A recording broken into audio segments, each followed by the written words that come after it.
Hello and welcome to Hope is Kindled, the podcast where we explore the most powerful works of literature, history, and philosophy, and search within them for lessons that ignite hope, inspire growth, and awaken something deeper in the human spirit.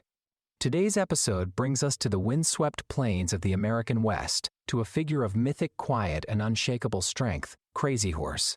He was a man of few words and immeasurable courage. His life and legacy have stirred generations to reflect not only on resistance, but on identity, dignity, and the cost of empire. In today's episode, we'll be looking primarily at three major texts: Crazy Horse, The Strange Man of the Oglala by Mari Sandoz, The Journey of Crazy Horse by Joseph M. Marshall III, and Bury My Heart at Wounded Knee by D. Brown. Each text could serve as the foundation of an entire episode. Each covers enough important information to make up a course, and each offers a different lens: biographical, cultural, and historical.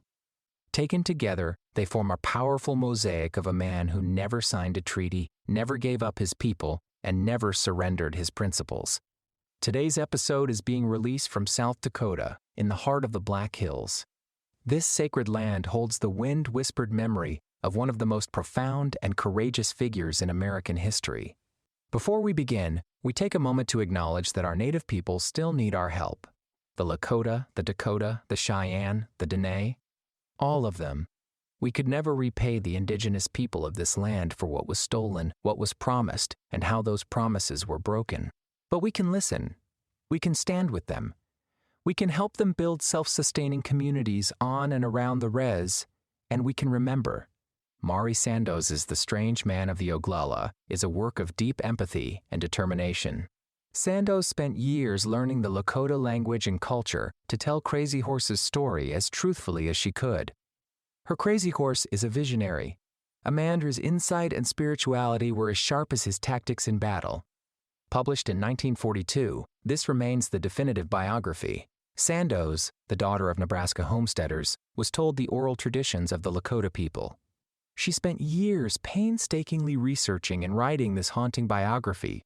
Rather than imposing an outside framework, she tries to capture the spirit and worldview of Crazy Horse from within, using Lakota rhythms, philosophy, and imagery. This is not a tale of military exploits. It's a portrait of a man who lived by vision, humility, and spiritual conviction. We see the rise of Crazy Horse not as a chief, but as a seer and protector. His ability to dream things true becomes a metaphor for staying grounded in one's purpose. She writes, "He was a man of peace, yet war followed him like a shadow. His strength was his silence, his weapon, loyalty, his purpose, sacred, and his refusal to compromise remains, perhaps, his greatest legacy." She also writes, He was not a man who spoke of greatness. He was a man who lived greatness. Where Sandoz was an interpreter, Joseph Marshall is a keeper of the flame. A Lakota elder, educator, and storyteller, Marshall writes from within the tradition. He does not analyze Crazy Horse from a distance, he walks with him.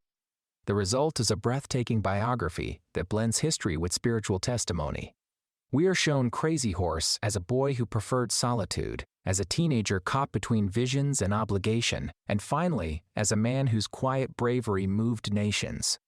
Marshall captures his essence. He never allowed his enemies to define him. He never surrendered to despair, not ever. This book is the antidote to erasure. It tells a Lakota story in a Lakota voice, preserving a worldview that colonialism tried to silence. The journey of Crazy Horse is not just a biography, it is a resurrection. Marshall writes, Crazy Horse was a being of motion, of soul, of earth. He did not lead by shouting. He led by walking. There is something deeply hopeful in that. In an age of noise, posturing, and spectacle, Crazy Horse reminds us that true strength is quiet and that integrity sometimes means never raising your voice, only holding your ground. Before he became a symbol of resistance, Crazy Horse was a boy named Curly. Born around 1840 near the Black Hills sacred land to the Lakota, he was the son of Worm, a medicine man, and Rattling Blanket Woman, a mini Kanju Lakota of strong lineage. From an early age, Curly was different light-haired, introspective, quiet, even among his own. He trained in the Lakota tradition, fasting for visions, riding bareback, hunting buffalo. His people believed dreams offered guidance, and Crazy Horse's vision quest at age 12 was transformative. He saw a rider floating above the ground, wearing no war paint, no feathers, and refusing to boast. This vision became his moral compass: to walk in humility, to never take trophies, and to live in accordance with spiritual strength over ego. His warrior Namathashunk Witko, or his horse is Crazy, was earned as a young man in battle. According to Lakota custom, he would have been around 18 when he earned it. His fighting style was fearless, his leadership organic. He didn't seek followers, but they followed him. As Joseph Marshall notes, The great ones are not always loud. They are often those who walk beside us until we suddenly realize they've been leading us all along.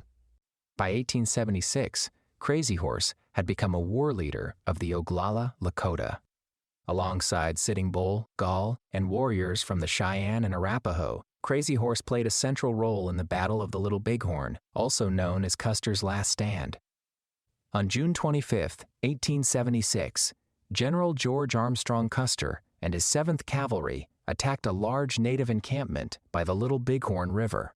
What they didn't know was that Crazy Horse and his warriors were ready. As Custer split his forces and approached with overconfidence, Crazy Horse led a brilliant counter-assault. Eyewitnesses said he charged with ferocity, cutting through Custer's lines and driving them into chaos. It wasn't just strength, it was strategy. Cheyenne warriors recalled that Crazy Horse seemed to be everywhere at once, riding as though his vision of spiritual invincibility was real. It was as if the earth moved with him. Custer and over 200 men were killed that day. It was the most significant native victory in U.S. military history and a moment that would seal Crazy Horse's name and legend. But it was also fleeting. The U.S. government responded with overwhelming force, hunting down every leader involved. Crazy Horse eluded capture for almost a year before finally surrendering in May 1877. When Crazy Horse was killed stabbed with a bayonet at Fort Robinson while allegedly resisting imprisonment, his body was handed to his parents. To this day, his exact burial site remains unknown. His family, in accordance with Lakota tradition, buried him in a secret location likely somewhere in the hills near Wounded Knee Creek. His anonymity in death mirrors his humility in life. No photographs, no boastful legacy, no gravesite to visit.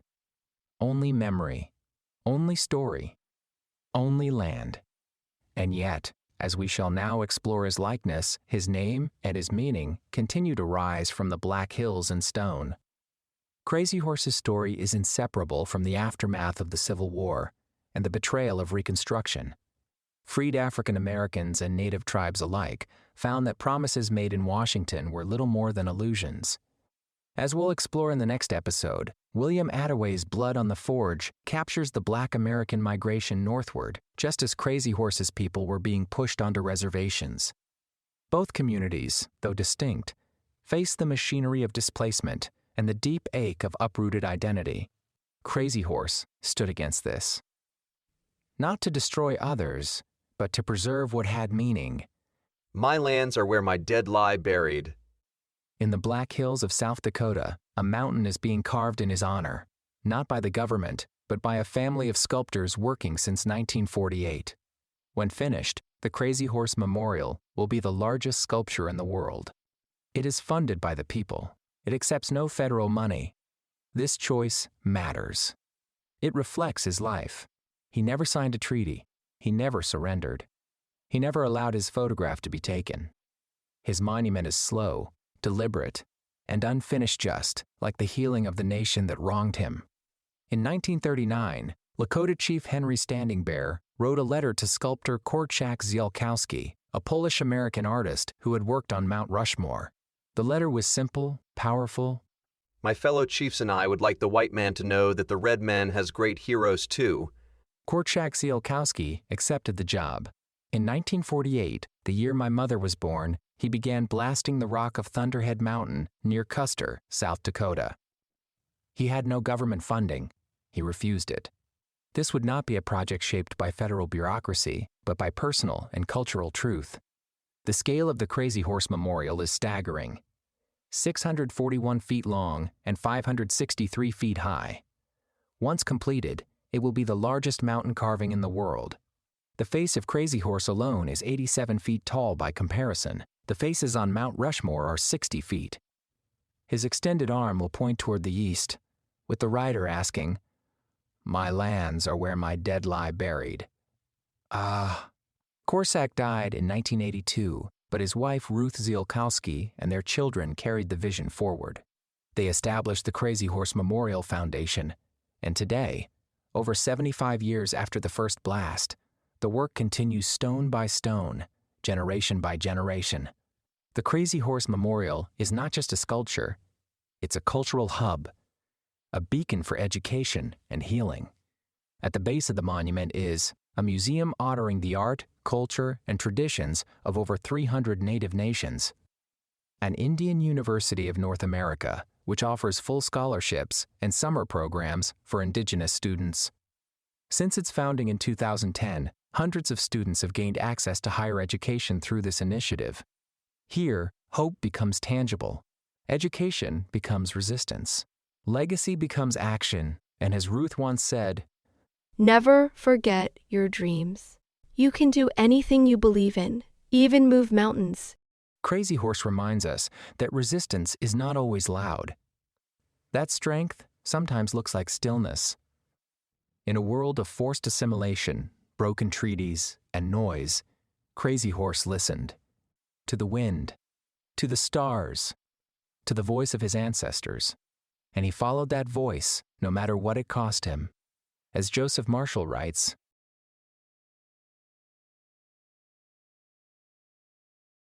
Crazy Horse never ran from who he was. Not even at the end. In this age of division, we need people who walk instead of shout. People who carry the past with dignity and light the way forward, not with conquest, but with presence, with memory, with meaning. Crazy Horse teaches us that hope is not always loud or visible. Sometimes it is hidden in the hills, riding bareback beneath the stars. It is the echo of a promise that who we are cannot be erased by maps or bullets or time. Thank you for joining me today on Hope is Kindled. And thank you to the memory of Crazy Horse, whose life still speaks volumes, even in silence. Good journey.